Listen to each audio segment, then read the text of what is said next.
Something serious is happening in casual dining, and most diners have no idea.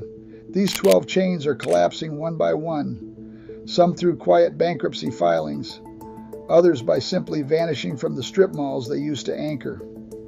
I've been tracking these collapses for years, and 2025 alone saw more than 20 restaurant companies file for court protection. This isn't a slow decline anymore. This is a chain reaction. Number 12, Opa, authentic Greek. Built around gyros, souvlaki, and the kind of Mediterranean comfort food that felt healthier than typical casual dining, Opa carved out a loyal niche in a handful of states over more than a decade in business. But in 2025, the chain filed for Chapter 11 bankruptcy, one of more than 20 restaurant companies to seek court protection that year alone. Rising food costs, especially for lamb and olive oil, squeezed margins that were already thin to begin with. Most diners never even noticed Opa disappearing from their local strip mall. That's exactly the problem. A chain can vanish quietly enough that nobody mourns it, and almost nobody talks about it afterward. Number 11, Iron Hill Brewery. For nearly 3 decades, Iron Hill built a loyal following with house-brewed beer and scratch-made pub food, the kind of brewery-restaurant hybrid that defined an entire era of casual dining. Then in 2025, every single Iron Hill location shut its doors. The company did not formally announce a bankruptcy filing. It simply stopped operating, leaving employees and longtime regulars with no warning. Industry insiders now expect a bankruptcy filing to follow, just to settle what is left. Sometimes a chain does not collapse loudly. Sometimes it just goes dark, brewery by brewery, until there is nothing left to explain. Number 10, Pinstripes. Bowling lanes, bocce courts, and a full restaurant menu under one roof.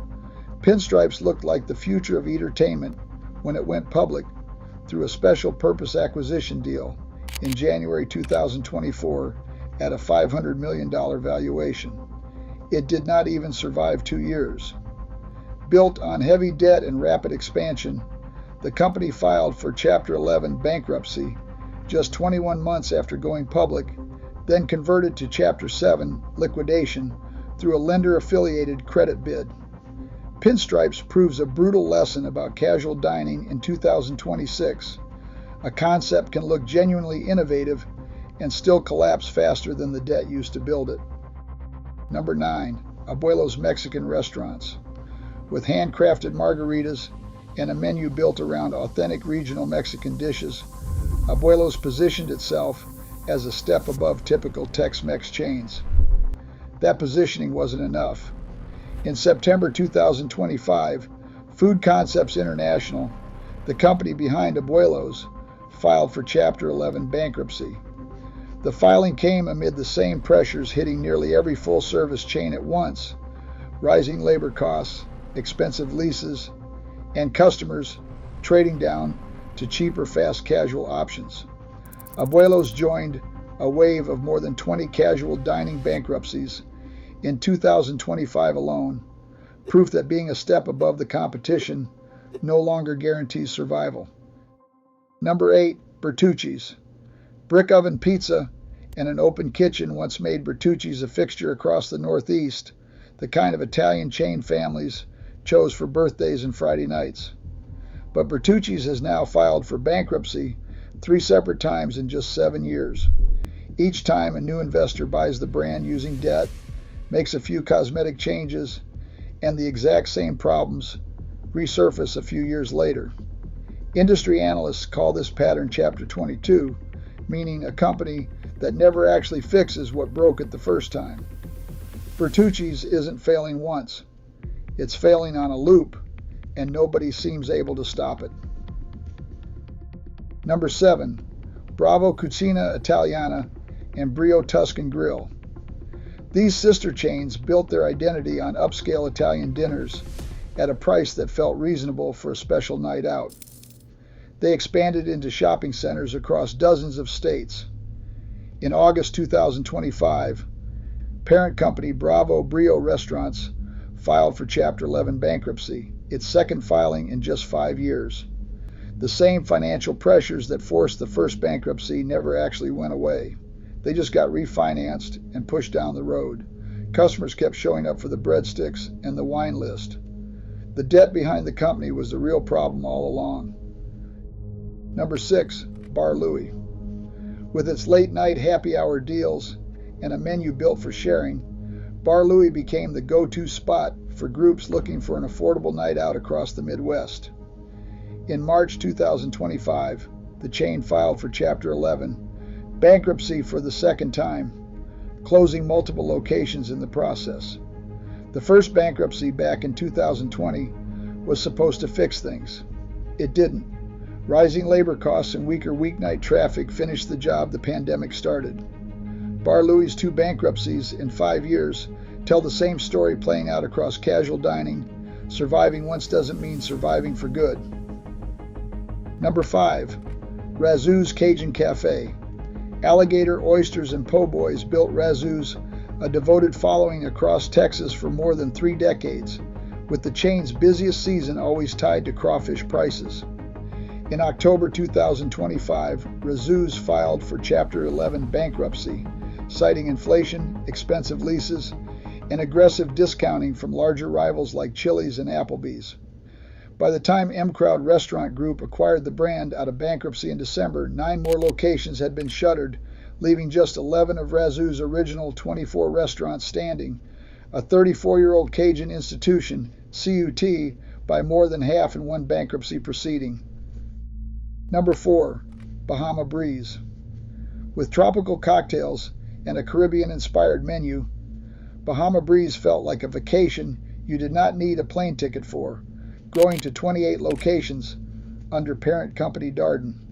But in February 2026, Darden announced the brand's end. 14 locations would close permanently by April 5th. The other 14 would simply be converted into other Darden brands, erased rather than closed. Sales had fallen 7.7% the year before, even as Darden's other chains like Olive Garden kept growing.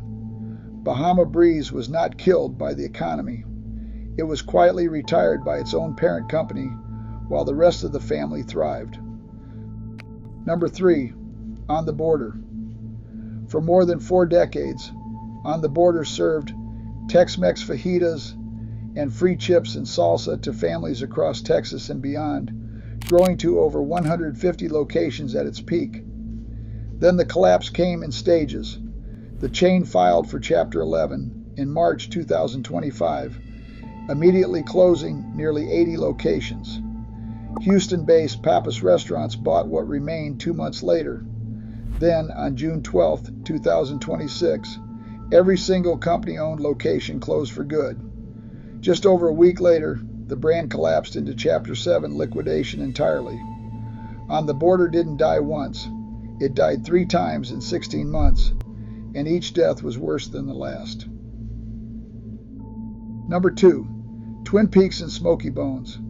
Twin Peaks built a loyal following as a sports bar concept with scratch-made food, while Smoky Bones carved out its own space in barbecue casual dining. Both brands belong to Twin Hospitality Group, a subsidiary of Fat Brands. In January 2026, Twin Hospitality filed for Chapter 11 bankruptcy, even as its chief executive officer insisted both brands would keep operating normally throughout the process. The company says it is simply restructuring its balance sheet.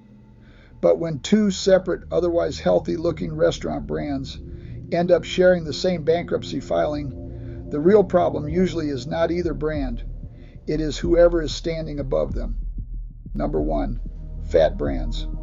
Here's what almost nobody realizes. Twin Peaks, Smoky Bones, Johnny Rockets, Fazoli's, Round Table Pizza, and more than a dozen other casual dining chains are all owned by one single company, Fat Brands. And that company is in serious trouble.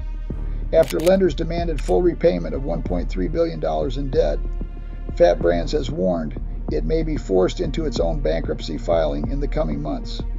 In January 2026 alone, It disclosed closures across Smoky Bones, Johnny Rockets, and Yala Mediterranean locations as part of an emergency cost-cutting plan. This is the real story behind half the chains on this list. They aren't failing one by one, each for their own separate reason. They're falling together because one company built an empire on debt it can no longer carry. Which casual dining chain on this list shocked you the most? Subscribe for more. See you next time.